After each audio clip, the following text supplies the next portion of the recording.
Стигнавме до предпоследното делче од книгата Малиот принц. Тогаш се појавила лисицата. Добар ден, рекла лисицата. Добар ден, љубезно одговорил малиот принц, кој се свртел, но не видел никого. Јас сум тука, рекол гласот под јаболкницата. Која си ти?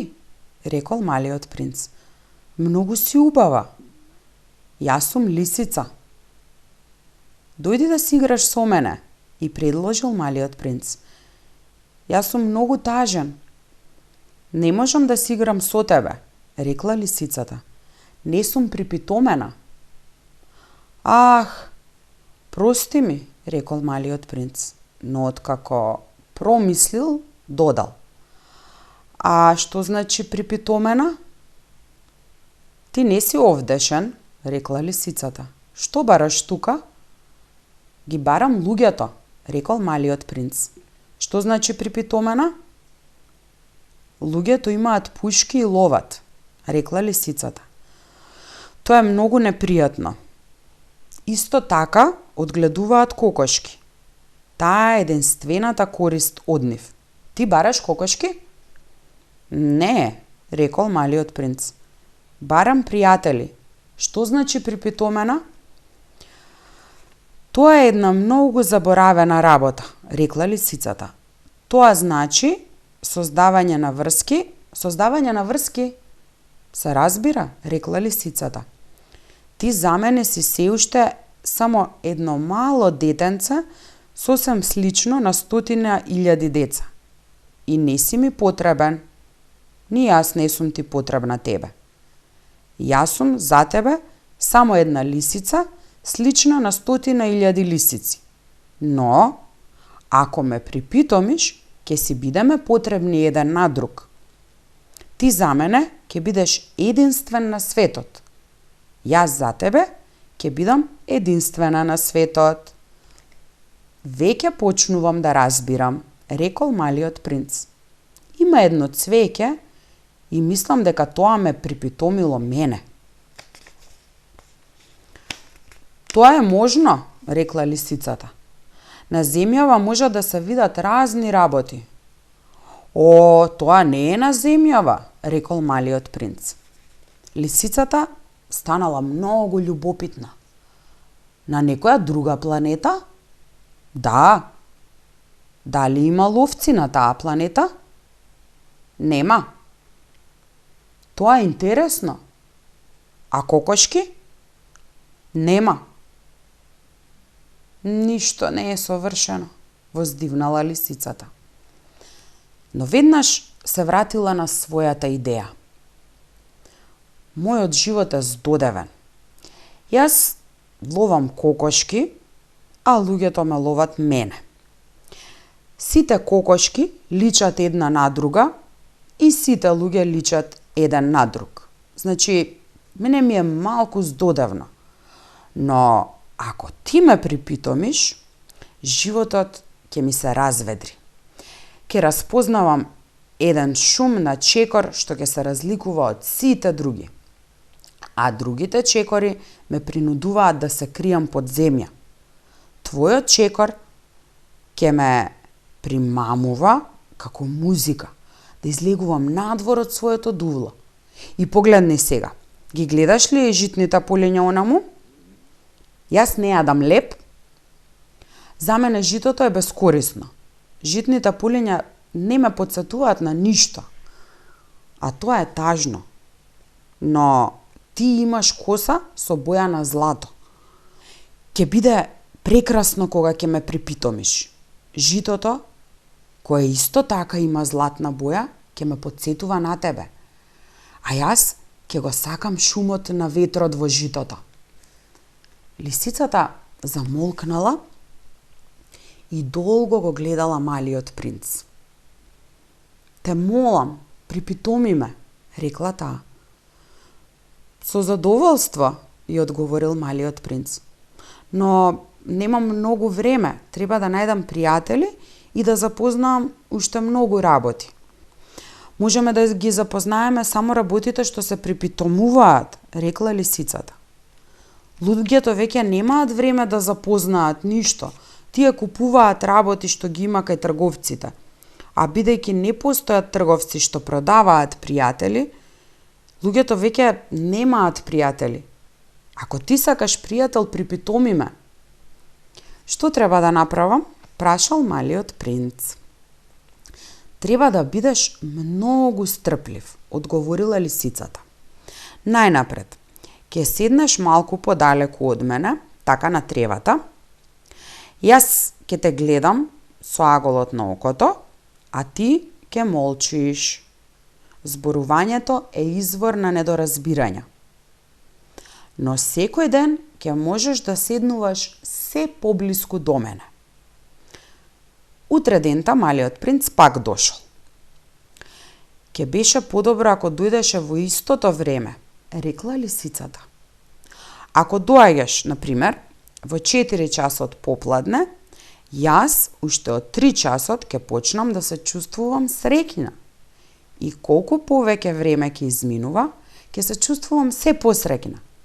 Во 4 часот веќе ќе се возбудувам и ќе се вознемирувам. Тогаш ќе ја откријам цената на блаженството. Но ако доаѓаш во неодредено време, никогаш нема да знам кога треба да ми се радува срцето. Ритуалите се потребни. Што значи ритуал, рекол малиот принц. Тоа е исто така една работа заборавена веќе долго време, рекла лисицата. Тоа е она што прави еден ден да се разликува од другите денови и еден час да се разликува од другите часови.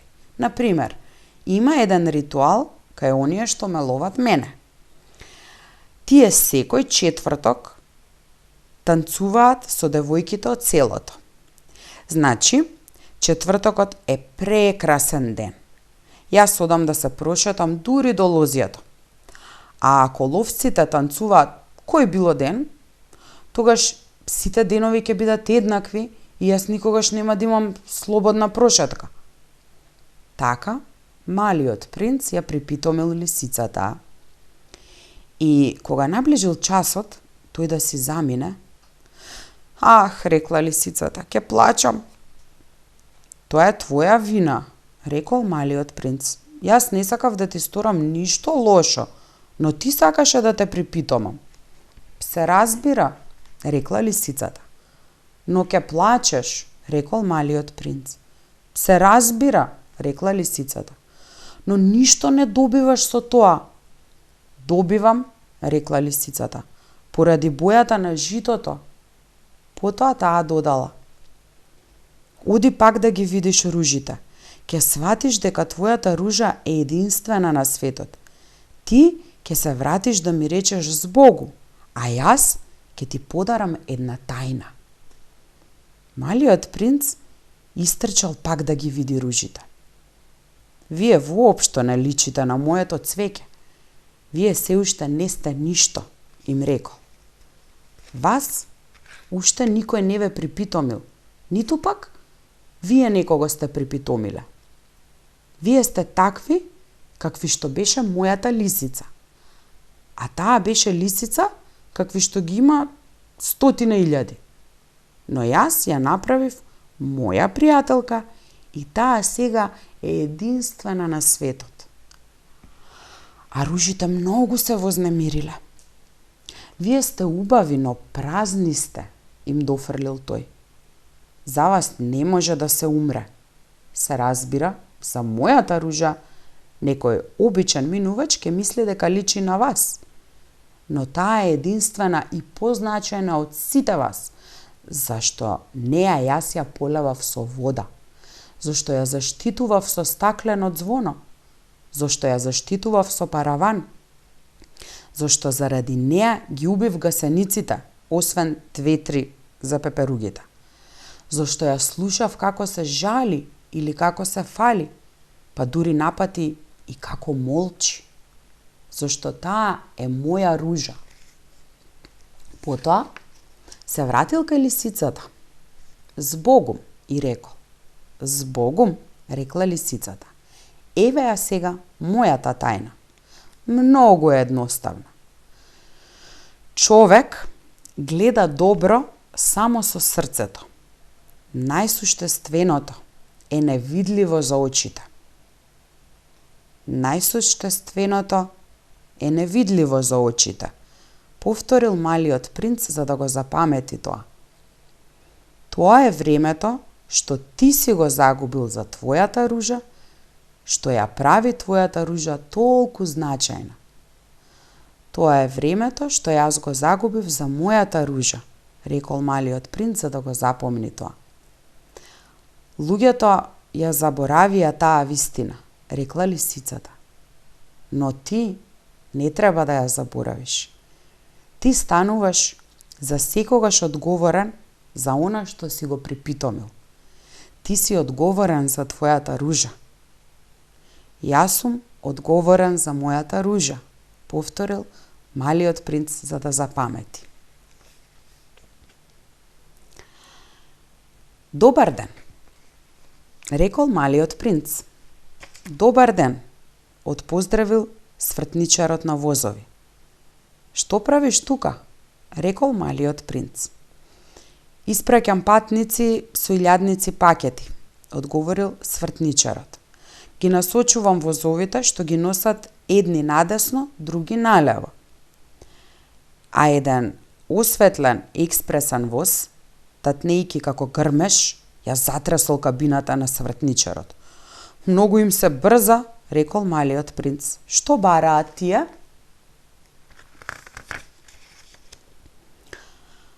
Тоа не го знае ни човекот од локомотивата, одговорил свртничарот. Во спротивна насока зататнил и втор осветлен експресен воз. Зар тие веќе се враќаат? Прашал малиот принц. Не се истите, рекол свртничарот. Тоа е разминување на возови. Зар не се задоволни од местото каде што биле? Човек никогаш не е задоволен таму каде што е, рекол свртничарот. Зататнил грмеш и од трет осветлен експресен воз. Зар овие ги гонат првите патници? Прашал малиот принц. Тие не гонат никого, одговорил свртничарот. Спијат внатре или може би се продзеваат.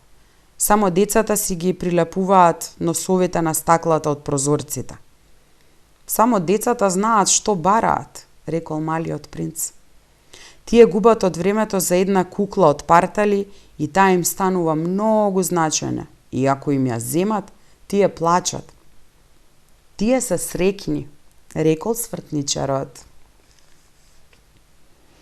Добар ден, рекол малиот принц.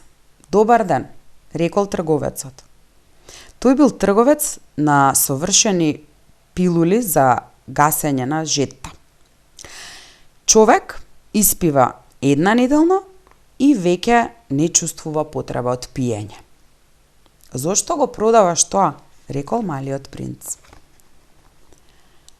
Тоа е голема заштеда на време, рекол трговецот. Експертите го пресметале тоа. Се заштедуваат 53 минути неделно. А што се прави со тие 53 минути? Се прави она што се сака.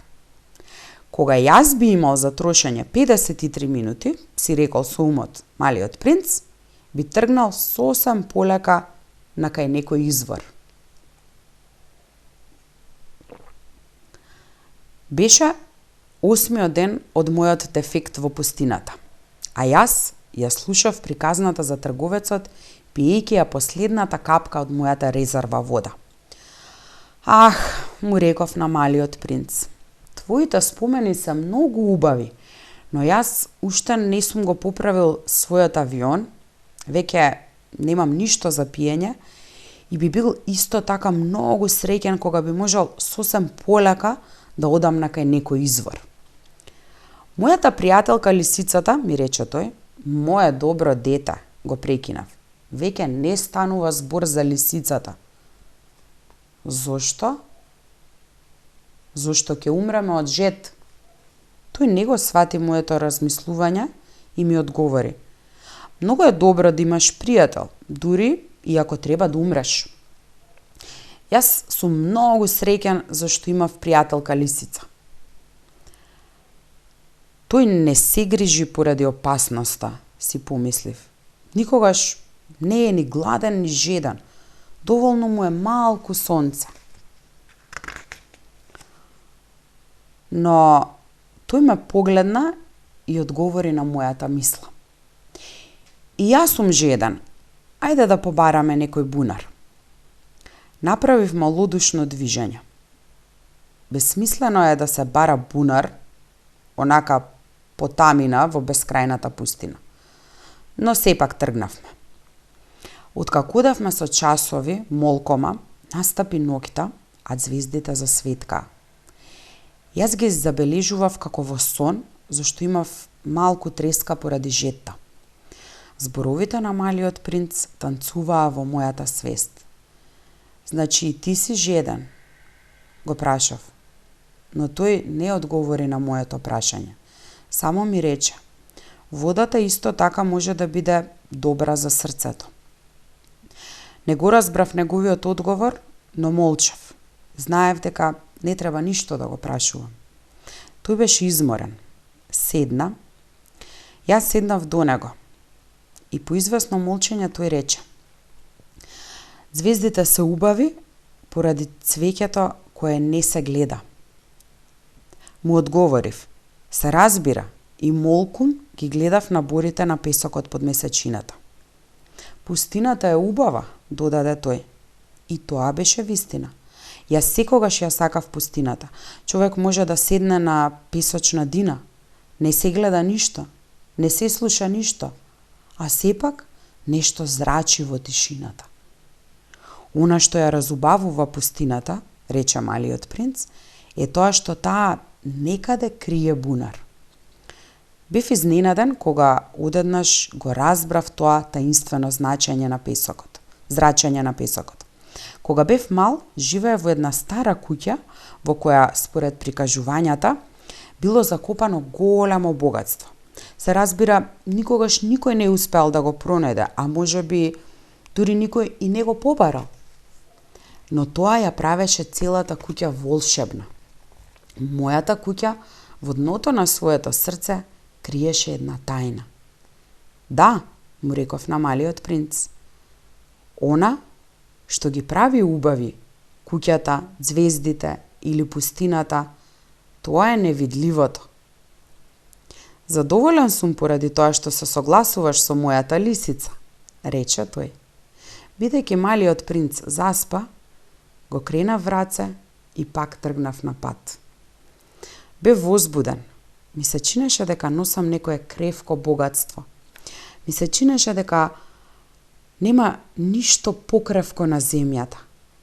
Ги наблюдував на месечевата светлина тоа бледо чело, тие затворени очи, тие праменчиња коса што се лееа од ветрот и си велав. Ова што го гледам е само кора. Најважното е невидливо. Бидејќи неговите полуотворени усни се насмевнуваа, уште си реков: она што толку многу ме возбудува кај овој заспан, мал принц, тоа е неговата верност кон едно цвеќе. Тоа е сликата на една ружа која зрачи во него како пламенче на ламба, дури и кога спие. И тогаш почувствував дека е уште покревок. Треба добро да се заштитуваат ламбите. Една издишка на ветрот може да ги изгасне. И одејќи така, кога се раздени, го најдов бунарот.